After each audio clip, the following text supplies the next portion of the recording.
चलो दोस्तों, शुरू करते हैं मनोज कामिक्स की आवाज़ का जादूगर। अच्छी कहानी है दोस्तों, सस्पेंस की। ध्यान से सुनना। बम्बई के मृदंग ऑडिटोरियम का वह विशाल हॉल न जाने कब तक तालियों की तीव्र गड़गड़ाहट से गूंजता रहा। थैंक यू तड़ तड़ तड़। यह तालियां थी देश के प्रख्यात गायक सागर के सम्मान में, जिसके चारों ओर उसके प्रशंसकों की भीड़ लगी थी। Autograph please, autograph. गुंजन और सरगम मेरा इंतजार कर रहे होंगे। आज मेरा 50वां यानी गोल्डन जुबली शो था। इस खुशी के मौके पर मैंने उन्हें समुद्र की सैर पर ले जाने का वादा जो किया था। विचारों में गुम सागर देख नहीं पाया था अपने पीछे लगी उस काली कार को। ट्रिन ट्रिन। गुंजन, सरगम, अरे कहाँ हो भाई? गुंजन, सरगम, हेलो। सागर फौरन जुहू बीच पहुँचो। मैं सरगम के साथ एक गहरी मुसीबत में फंस गई हूँ। हिरण सा कुलाचे बरतता भागा सागर। मैं आया गुंजन। जुहू बीच। यहाँ तो कोई नहीं है, शायद उस स्टीमर में हो। सागर के स्टीमर में सवार होते स्टीमर चल पड़ा। कौन चला रहा स्टीमर? जवाब दो, कहाँ है मेरी बीवी गुंजन और मेरा बेटा सरगम? जरा गौर से देखिए पति महाशय, यह हम हैं।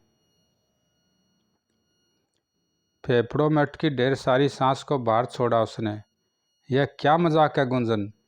यह मजाक नहीं, नाटक था। तुम्हें सरप्राइज जो देना था, क्योंकि शो के चक्कर में आप यह भी भूल गए कि आज आपका जन्मदिन है। क्यों बेटे सरगम, ठीक कहा ना हमने? आगे बढ़कर अपने 5 वर्षीय नन्हे बेटे को चूम लिया उसने। I am sorry Gunjan. Okay okay, यह मेरे और सरगम की तरफ से आपको जन्मदिन का तोहफा। Mouth organ. स्टीमर पर ड्रम भी रखा है। क्यों? हो जाए एक शानदार गाना। ठीक है। यह केवल सागर को मालूम था कि गुंजन इस बजाने में और सरगम माउथ ऑर्गन बजाने में माहिर था। गुंजन ड्रम बजाने में और सरगम माउथ ऑर्गन बजाने में माहिर था। गा उठा सागर। इसी पल किसी भूत की भांति प्रकट हुआ यह नकाबपोश। यह गाना तेरा आखिरी गाना होगा सागर। आज के बाद तू कभी नहीं गा सकेगा। रिवॉल्वर से निकली पहली गोली गुंजन का सिर फोड़ गई। धाएं। मैं मृदंग ऑडिटोरियम से ही तुम्हारे पीछे था सागर, क्योंकि मुझे तुम्हारे कत्ल के लिए 50,000 रुपये जो मिलने वाले हैं। बचने का उपाय न देख सरगम को लिए समुद्र में छलांग लगा गया सागर, किंतु गोली चल चुकी थी। दाएं। समुद्र के पानी में लहू की पतली धार बह उठी। सागर या सरगम में से किसी एक को गोली लग चुकी थी। रिवॉल्वर की बाकी गोलियां पानी में दागने के पश्चात नकाबपोश ने ड्रम उठाकर पानी में फेंक दिया।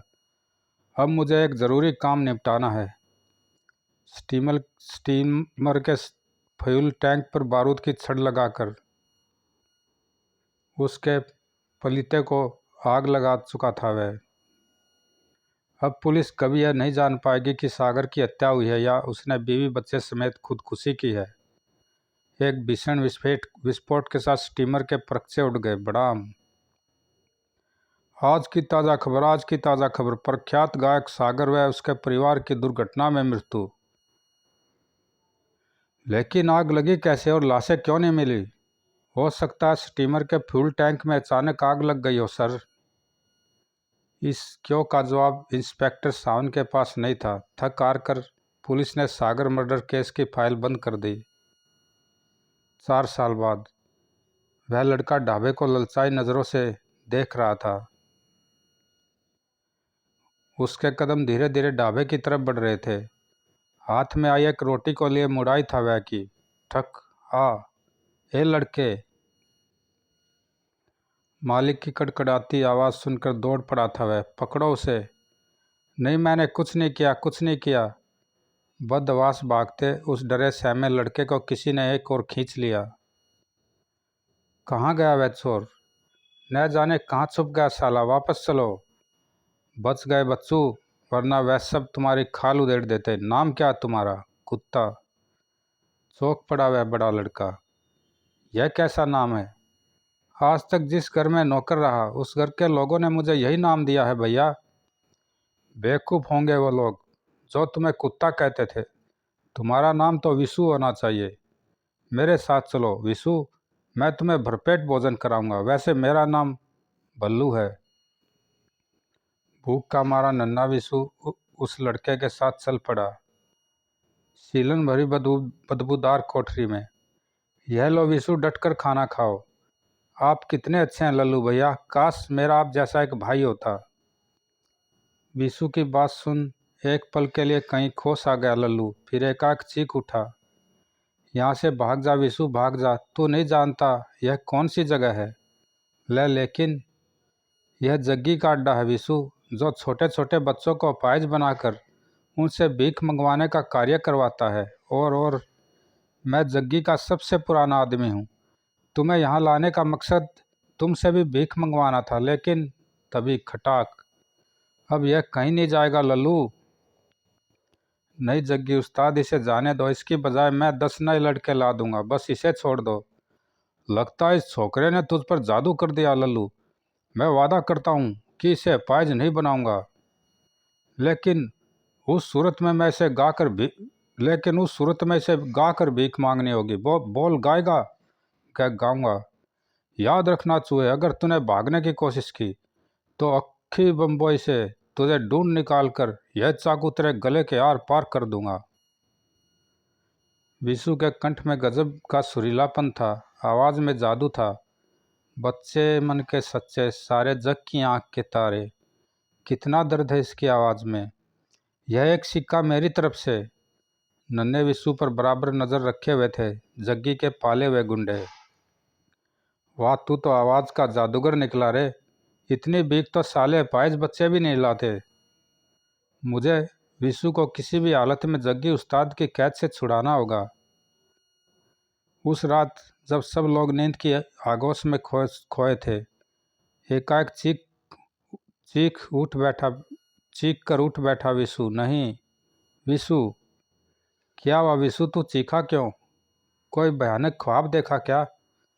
हाँ लल्लू भैया, मुझे नींद में रोज गाने की, माउथ ऑर्गन की व ड्रम की आवाज़ें सुनाई देती हैं।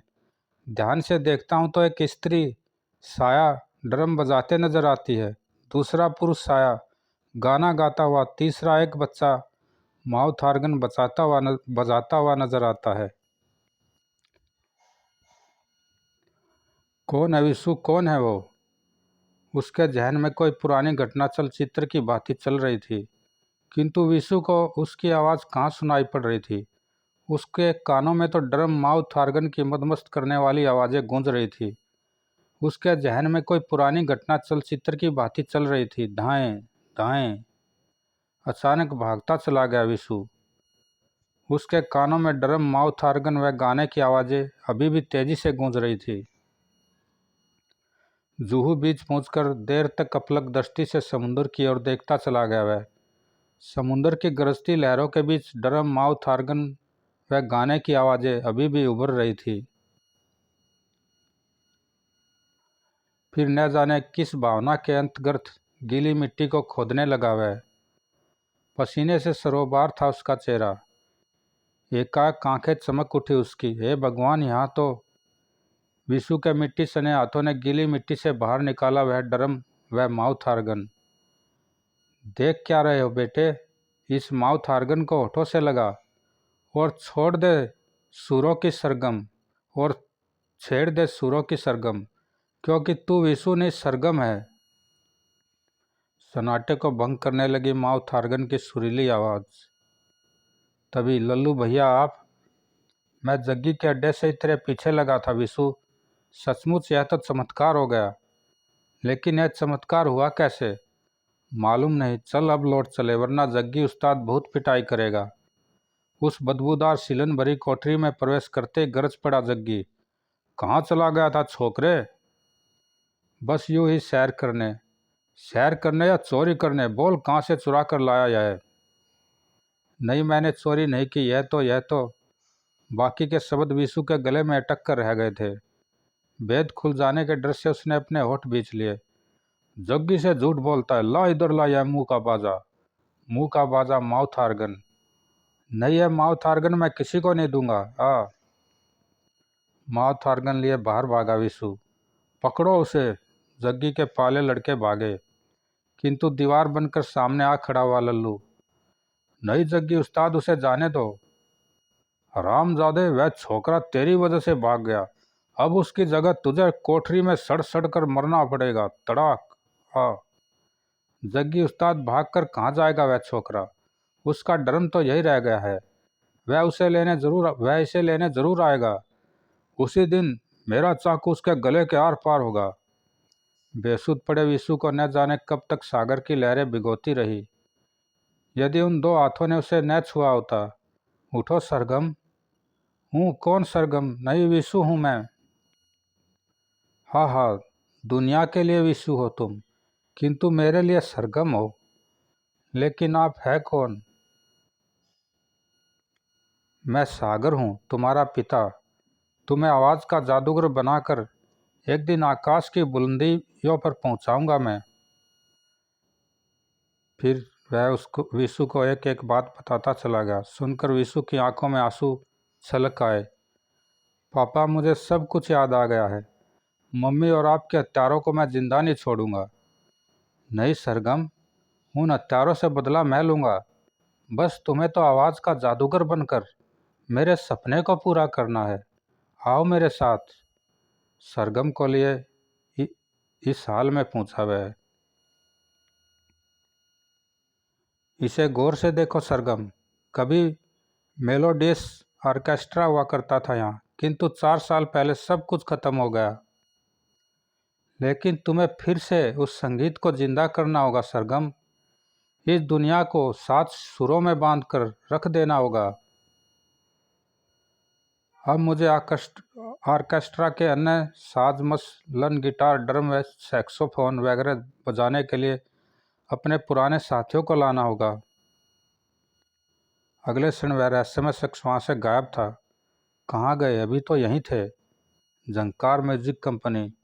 साक्षात आंतक थिरक रहा था इसके मालिक स्क्रूवाला के चेहरे पर। अब क्या लेने आए हो ढक्कन? दर्शन करने चला आया हुजूर, ताकि आपसे कुछ प्रसाद पा सकूं। अब तुम्हें एक कौड़ी भी नहीं मिलेगी ढक्कन, चले जाओ यहाँ से। जाता हूँ सेठ, किंतु जाने से पहले तुम्हें यह कैसेट सुना दूं, जिसमें हमारे व तुम्हारे बीच 4 साल पहले सागर की मौत का जो सौदा हुआ था, उसका एक एक शब्द टेप है। सुनाऊं? वह से पीला पड़ गया स्क्रू वाले का चेहरा। न नहीं, कितने पैसे चाहिए तुम्हें? 10,000। 10,000 लेकर चलता बना ढक्कन। उफ, अपनी म्यूजिक कंपनी को ऊपर उठाने के लिए मैंने 4 साल पहले जिससे सागर की हत्या करवाई थी, वही अब मेरे गले की हड्डी बन चुका है। मन ही मन एक भयानक निर्णय कर चुका था वह। हेलो, एक बदमाश का मर्डर करवाना है, नाम है ढक्कन।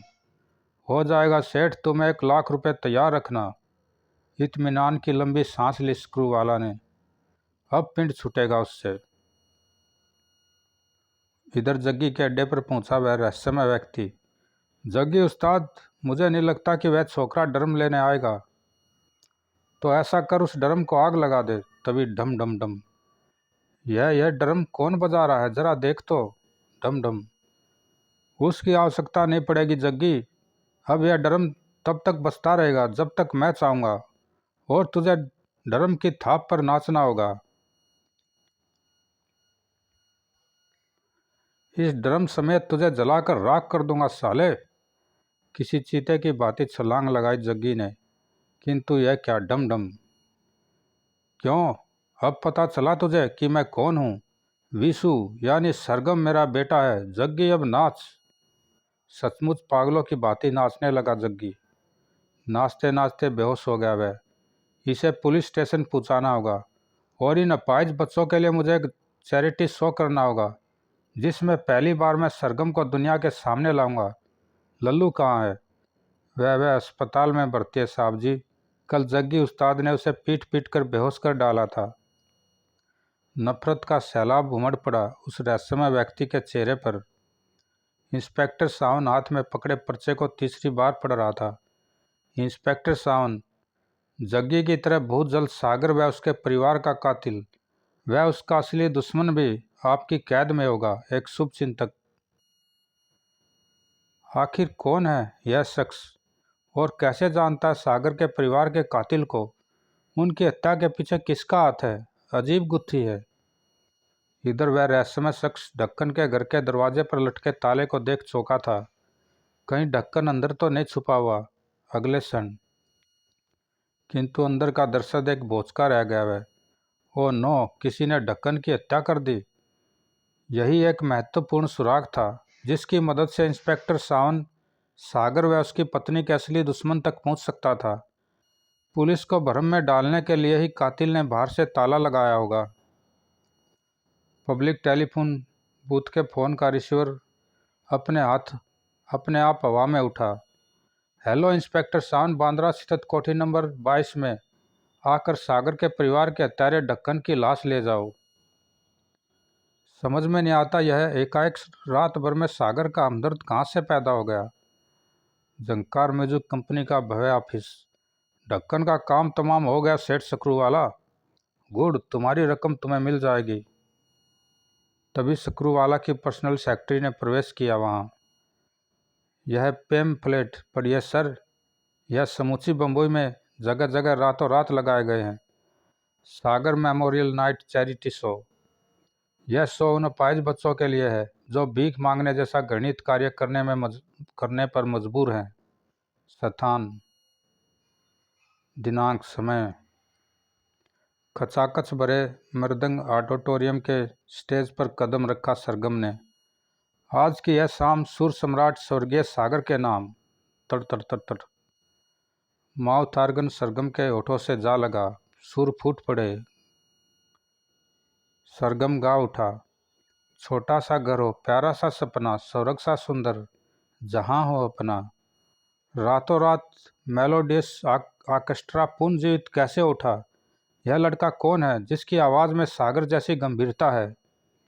कहना नहीं होगा कि यह चैरिटी शो सुपरहिट हुआ था। तड़ तड़ तड़। रातों की नींद उड़ गई स्क्रूवाला की।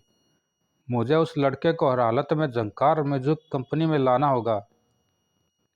टेबल पर पड़े खाली चेक को देख एक बारगी चौंका सरगम। यह क्या है? इस चेक पर तुम जितनी चाहो रकम भर सकते हो सरगम। मेरा नाम सक्रूवाला है। मैं भारत की नंबर 1 म्यूजिक कंपनी झंकार का मालिक हूँ।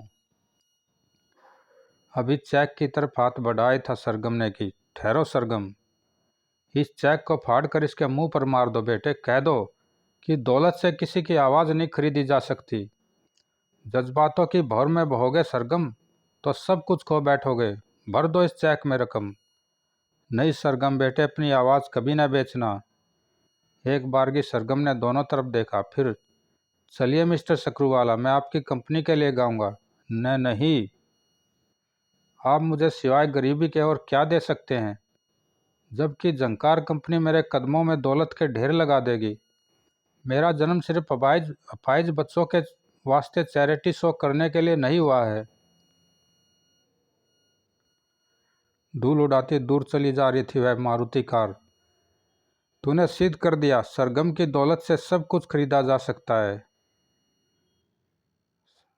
सब कुछ नहीं, मुझे हर हालत में सरगम को वापस लाना होगा ताकि इस साल होने जा रहे बेस्ट सिंगर कंपटीशन में बेस्ट सिंगर का अवार्ड सरगम को दिलवा सकूं। इधर झंकार म्यूजिक कंपनी में प्रवेश कर सक्रूवाला के खिलाफ सबूत इकट्ठा करने में जुट गया सरगम। हेलो, माल पहुंचा गया। गुड, कैसा माल? मुझे यह सक्रूवाला कुछ रहस्यमय लग रहा है। सक्रूवाला की अनुपस्थिति में सारा ऑफिस खंगाल कर रख दिया उसने। तभी अरे यह कैसेट कैसी? कैसेट को प्लेयर में लगाकर स्विच ऑन किया उसने। यह काम सागर के शो की संपत्ति के तुरंत बाद हो जाना यह काम सागर के शो की समाप्ति के तुरंत बाद हो जाना चाहिए। ढक्कन, यह लो 25,000, बाकी पैसे सागर की मौत के बाद। काम हो जाएगा सेठ सक्रूवाला, वह भी बड़ी खूबसूरती से, क्योंकि सागर की मौत बम्बई में न होकर समुंदर के बीच होगी। ओ तो मेरे पापा के कत्ल के पीछे सक्रूवाला का हाथ था। यह कैसेट मेरे बहुत काम आएगी। कैसेट शर्ट में छुपाकर सरगम एक तहखाने में पहुंचा। यहाँ से कैसेट फेंक कर शायद पूरे देश में भेजे जाते हैं। यहाँ से कैसेट फेंक कर शायद पूरे देश में भेजे जाते हैं। अचानक सरगम की नज़र उस सफ़ेद पाउडर पर पड़ी। ओह, यह तो अब समझा, तो यहाँ म्यूजिक कंपनी की आड़ में नशीले पदार्थों की स्मगलिंग होती है। तभी ठक ठक, वो लगता कोई इधर आ रहा है। बिजली की फुर्ती से कैसेट को एक और छुपाया उसने। चौक पड़ा शकरू वाला सरगम को वहाँ देख। यह लड़का हमारा सारा राज जान गया है, इसका जिंदा रहना खतरे से खाली नहीं है। रस्सियों में जकड़ा कसमसा कर रह गया सरगम। एक बार बेस्ट सिंगर कंपटीशन हो जाए, उसके बाद इस छोकरे से निपटूंगा। इस पर कड़ी नज़र रखना। शुक्र है मेरे हाथ कोहनी तक स्वतंत्र हैं। मुझे माउथ आर्गन बजाकर अपने पापा को बुलाना होगा। सरगम के होठों से जा लगा वह माउथ आर्गन। इधर बम्बई के शिवाजी स्टेडियम में शुरू हो चुका था बेस्ट सिंगर कंपटीशन। मज़ा आएगा जब मैं लोडियस ऑर्केस्ट्रा की तरफ से जब मेलोडियस ऑर्केस्ट्रा की तरफ से कोई सिंगर नहीं आएगा, तो पिछले वर्ष की बात इस वर्ष भी बेस्ट सिंगर का अवार्ड मेरी कंपनी के गायक को मिलेगा। भारी भीड़ को देखते हुए इंस्पेक्टर शान समय वहाँ मौजूद था। सागर मर्डर केस के बाद ऐसे आयोजनों पर अब पुलिस की कड़ी निगरानी रहती है। समय वहाँ मौजूद था वह रहस्यमय शख्स भी। माउथ आर्गन की आवाज़। मेरा सरगम मुझे बुला रहा है। मैं आ रहा हूँ सरगम। इधर सरगम को माउथ आर्गन बजाते देख झपट पड़े उस पर के बदमाश। बंद कर यह माउथ आर्गन। लेकिन बदमाश सरगम तक पहुंच कहाँ पाए। सरगम को छूने से पहले तुम्हारे हाथ काट डालूंगा मैं। बड़ाक। पापा। धड़ाक। चिंता न कर बेटे, तेरे बुलाने पर भला कैसे न चला आता मैं। बंधन मुक्त होते ही सरगम ने कैसेट को अपने अधिकार में लिया। उधर सकरूवाला के आदमियों के होश ठिकाने लगाने के पश्चात फूंक डाली थी उसने सकरूवाला की वह भव्य इमारत। हमें फौरन शिवाजी स्टेडियम पहुंचना होगा सरगम। मैंने आपका दिल दुखाया, मुझे माफ़ कर देना पापा। सकरूवाला के खिलाफ सबूत इकट्ठा करने के लिए मेरा उसके साथ मिलना ज़रूरी था। मुझे बेस्ट सिंगर का अवार्ड जीत कर दिखा तो सरगम, तुम्हारी ओर से यही मुझे सच्ची श्रद्धांजलि होगी। मैं ऐसा अवश्य करके दिखाऊंगा पापा। शिवाजी स्टेडियम। 5 मिनट बीत चुके हैं, लेकिन मेलोडियस ऑर्केस्ट्रा की तरफ से सरगम साहब अभी तक नहीं आए। लिहाजा अगले प्रतियोगी ठहरिए महोदय, मैं आ चुका हूँ। उछल पड़ा सकरूवाला। यह तय खाने से आज़ाद कैसे हो गया। माउथ आर्गन से धुन फूटते ही समूचा स्टेडियम शांत हो गया। सरगम के कंठ से सुर फूट पड़े थे। सचमुच यह लड़का आवाज़ का जादूगर है।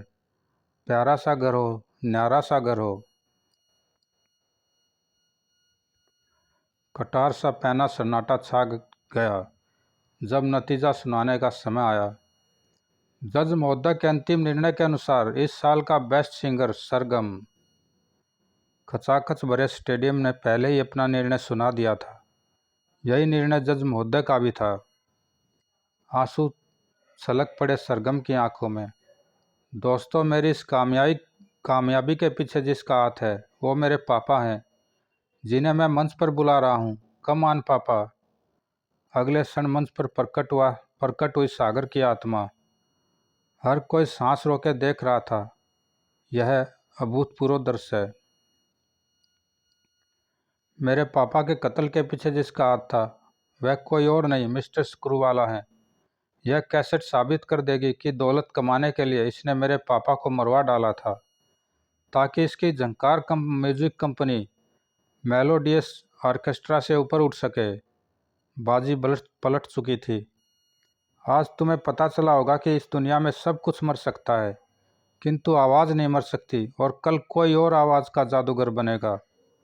मेरा काम खत्म हुआ सरगम बेटे, किंतु जाने से पहले तुम्हें किसी से मिलवाना है। वो देखो। सामने खड़े शख्स को देख खुशी से उछल पड़ा सरगम। लल्लू भैया। सरगम। लल्लू के गले से लगकर सिसक पड़ा सरगम। सागर की आत्मा धीरे धीरे इस दुनिया से दूर जा रही थी। दूर कहीं बज रहे माउथ ऑर्गन की आवाज़ अब भी वातावरण में गूंज रही थी। समाप्त दोस्तों। अच्छी कहानी थी। ज़रूर लाइक सब्सक्राइब करना। कमेंट में बताना कैसी लगी। धन्यवाद दोस्तों।